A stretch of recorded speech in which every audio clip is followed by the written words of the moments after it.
ये कहानी मिया नाम की एक लड़की के ऊपर आधारित है जिसके शरीर में वक्त के साथ साथ बदलाव होने लगते हैं और वो धीरे धीरे एक जलपरी में बदल जाती है। इसके बाद मिया के साथ आगे क्या क्या होता है ये हम आज की इस एक्सप्लेनेशन में देखने वाले हैं। आज मैं जिस फिल्म को एक्सप्लेन करने वाला हूँ उसका नाम है ब्लू माई माइंड और ये फिल्म 2017 में रिलीज हुई थी। मूवी की शुरुआत में हम एक छोटी सी लड़की मिया को देखते हैं जो समुद्र के किनारे खेल रही होती है। तभी यहाँ पर सीन शिफ्ट होता है और हम कुछ सालों बाद का सीन देखते हैं। अब मिया 16 साल की हो चुकी है और वो अपने घर से स्कूल आती है। यहाँ हम देखते हैं कि मिया काफी अकेली है और उस स्कूल में उसका कोई दोस्त भी नहीं है क्योंकि हाल ही में मिया शहर में शिफ्ट हुई है और इस स्कूल में भी आज उसका पहला दिन है। इसके बाद मिया वहां बैठे ग्रुप के पास जाकर उनसे बात करने की कोशिश करती है पर वो लोग उससे बात नहीं करते। अब इससे मिया काफी अपसेट हो जाती है और वो वापस अपने घर आ जाती है।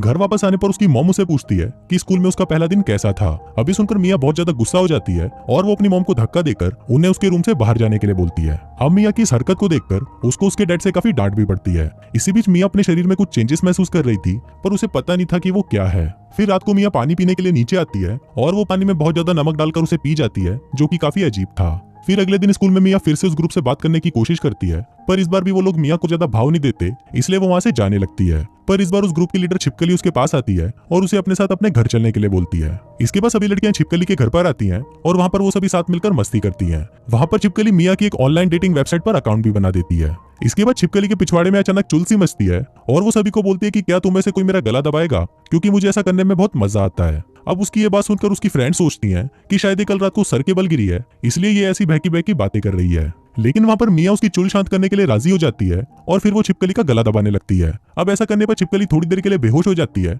और होश आने पर वो बोलती है कि उसे बहुत ज्यादा मजा आया। अभी सुनकर मिया के पिछवाड़े में भी चुल मचती है और अब वो भी ये सब ट्राई करना चाहती थी। फिर जैसे ही छिपकली उसका गला दबाती है तो मिया भी वहां पर कुछ देर के लिए बेहोश हो जाती है। अब बेहोशी में मिया को समुद्र के विजन आने लगते हैं और फिर उसे होश आने पर वो तुरंत वहां से निकलकर वापस अपने घर आ जाती है। फिर घर पर जब वो अपने एक्वेरियम में मछलियां देखती है तो वो उनको देखकर बहुत ज्यादा अट्रैक्ट हो जाती है। फिर मिया लपक कर एक मछली को पकड़ लेती है और वो उसे जिंदा ही खाने लग जाती है। फिर थोड़ी देर बाद जब उसे रियलाइज होता है कि वो ये क्या कर रही है तो वो भागकर टॉयलेट में जाती है और वहां पर उल्टियां करने लगती है। इसके बाद मिया अपनी डेटिंग प्रोफाइल खोलती है और वहां पर वो एक लड़के का मैसेज आया हुआ देखती है। लेकिन तभी मिया को पता नहीं क्या दौरे पड़ते हैं और काफी देर तक सोचने के बाद वो उस मैसेज को इग्नोर कर देती है। फिर अगले दिन स्कूल में मिया छिपकली और उसके फ्रेंड्स को कहीं जाते हुए देखती है और फिर जब वो उनसे पूछती है कि तुम लोग कहाँ जा रहे हो तो छिपकली उसे बोलती है कि हम लोग शॉपिंग पे जा रहे हैं। अब मिया को भी उनके चूते ग्रुप का हिस्सा बनना था इसलिए वो भी उनके साथ चली जाती है। फिर मॉल में वो सभी कंगली लड़कियां मिलकर चीजों को चोरी करने लगती हैं पर तभी वहां पर मॉल के सिक्योरिटी ऑफिसर छुट्टन हलवाई को उन पर शक होने लगता है और वो उनको पकड़ने के लिए उनके पीछे भागता है। लेकिन वो सभी कंगली लड़कियां उसको चूतिया बनाकर वहां से भाग जाती हैं।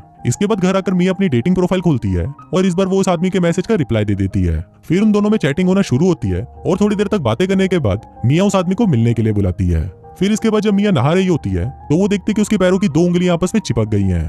अब ये देखकर मिया थोड़ा घबरा जाती है क्योंकि थोड़ी देर पहले तो उसकी उंगलियां बिल्कुल ठीक थी। तभी वहां पर मिया की मॉम आती है और उससे पूछती है कि फिश टैंक में से एक मछली कहां पर गई। इस पर मिया उन्हें बताती है कि उसने उस मछली को टॉयलेट में फ्लश कर दिया है। अभी सुनकर उसकी मॉम को बहुत ज्यादा गुस्सा आता है और वो मिया के मुंह पर एक जोरदार थप्पड़ मारती है। अब इतना सब कुछ होने के बाद मिया डिसाइड करती है कि वो अपनी बॉडी में हो रहे चेंजेस के बारे में अपनी मॉम को कुछ नहीं बताएगी। फिर अगले दिन स्कूल जाते वक्त मिया अपने डैड से स्कूल ट्रिप पर जाने की परमिशन मांगती है पर उसके डैड उसे जाने से मना कर देते हैं जिससे मिया को बहुत बुरा लगता है। फिर उस दिन स्कूल जाने की बजाय मिया अपनी उंगलियों को दिखाने एक डॉक्टर के पास जाती है और फिर उसकी उंगलियों को देखने के बाद डॉक्टर उसे बोलती है कि ऐसा होना नॉर्मल है और कुछ लोग ऐसे ही पैदा होते हैं। अब ये सुनकर मिया उसे बताती है कि पहले तो उसकी उंगलियां बिल्कुल नॉर्मल थी पर कल से ही उसके साथ ये सब हो रहा है। अब ये सुनकर डॉक्टर थोड़ी शॉक्ड हो जाती है और वो मिया को बोलती है कि हम इसे सर्जरी करके निकाल सकते हैं पर क्योंकि मिया सर्जरी नहीं कराना चाहती थी इसलिए वो वहां से भाग जाती है। अब सिर्फ मिया के साथ ही ये सब हो रहा था इसलिए उसे लगता है कि शायद उसे अडॉप्ट किया गया है। अब इसका पता लगाने के लिए मिया अपनी फैमिली एल्बम चेक करती है लेकिन वहां पर वो अपनी मॉम की कोई भी प्रेगनेंसी वाली फोटो नहीं देखती जिससे उसका शक और भी बढ़ जाता है। फिर जब मिया अपनी मॉम से इस बारे में बात करती है तो उसकी मॉम उसे डांटकर वहां से भगा देती है। इसके बाद मिया उसी चैटिंग वाले आदमी से मिलने के लिए एक होटल में जाती है पर वहां पर जब वो दोनों एंजॉय कर रहे होते हैं तभी वो आदमी मिया के पैर पर निशान देखता है और वो ये बात मिया को बताता है पर मिया ये सुनते ही घबरा जाती है और वो उस कार्यक्रम को बीच में ही रोककर वहां से चली जाती है। इसके बाद मिया सुपरमार्केट में से कैंची और पट्टी लेकर घर पर आती है और खुद ही अपनी पैरों की उंगलियों को काटकर अलग करने लगती है पर ऐसा करने पर उसे बहुत ज्यादा दर्द होता है इसलिए वो उसे वहीं पर ही रोक देती है। फिर अगले दिन ब्रेकफास्ट के दौरान मिया के पेरेंट्स उसके बदलते बिहेवियर को देखकर हैरान हो जाते हैं क्योंकि वो ब्रेकफास्ट ऐसे ही कर रही थी जैसे उसे सालों से खाना ना मिला हो।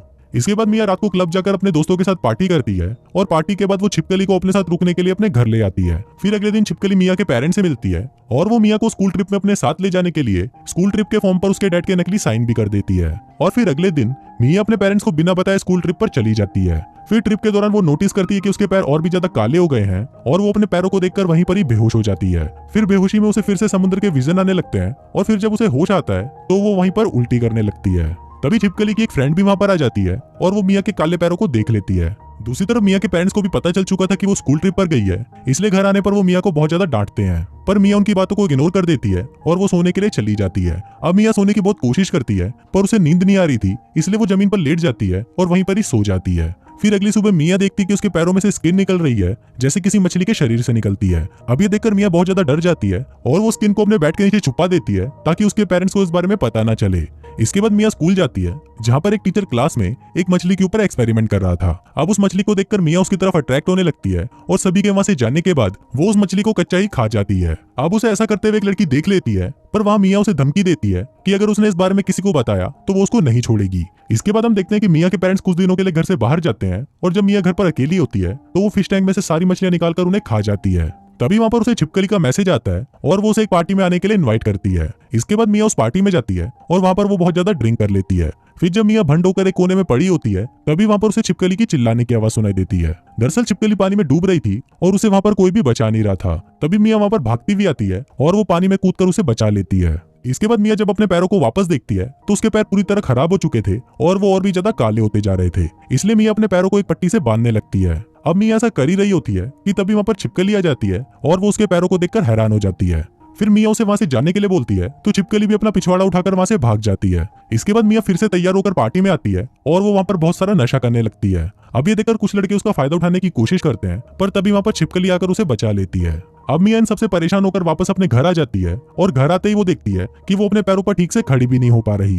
अब मिया अपनी इस जिंदगी से परेशान हो चुकी थी, इसलिए वो एक चाकू उठाती है और उससे अपना हाथ काटकर वहीं पर बेहोश हो जाती है। फिर अगली सुबह जब मिया को होश आता है तो वो अपने पैरों को देखकर शॉक्ड हो जाती है, क्योंकि अब उसके पैर एक जलपरी की तरह हो गए थे। मिया बहुत ज्यादा डरी हुई थी और वो किसी तरह रेंगते हुए अपने बाथटब में जाती है और पानी चालू करती है। अब पानी के अंदर होने से उसे थोड़ी राहत महसूस होती है, इसलिए वो अपने पूरे रूम को पानी से भर देती है। इसके बाद मिया छिपकली को कॉल करती है और उसे अपने घर पर बुलाती है। फिर छिपकली जब उसके घर पर आती है तो वो मिया की हालत देखकर शॉक्ड हो जाती है। फिर छिपकली उसे किसी तरह अपनी कार में बिठाती है और कहीं पर ले जाने लगती है। फिर थोड़ी देर बाद वो उसे समुद्र के पास ले जाती है, क्योंकि अब मिया यहाँ पर नहीं रह सकती थी। फिर समुद्र में जाने से पहले मिया अपने पेरेंट्स को फोन करती है और उन्हें सब चीजों के लिए थैंक्स बोलती है। इसके बाद वो छिपकली से कुछ देर तक बातें करती है और फिर वो समुद्र के अंदर चली जाती है। समुद्र के अंदर आते ही मिया को बहुत अच्छा महसूस होता है और कुछ इसी तरह से ये फिल्म यहीं खत्म हो जाती है।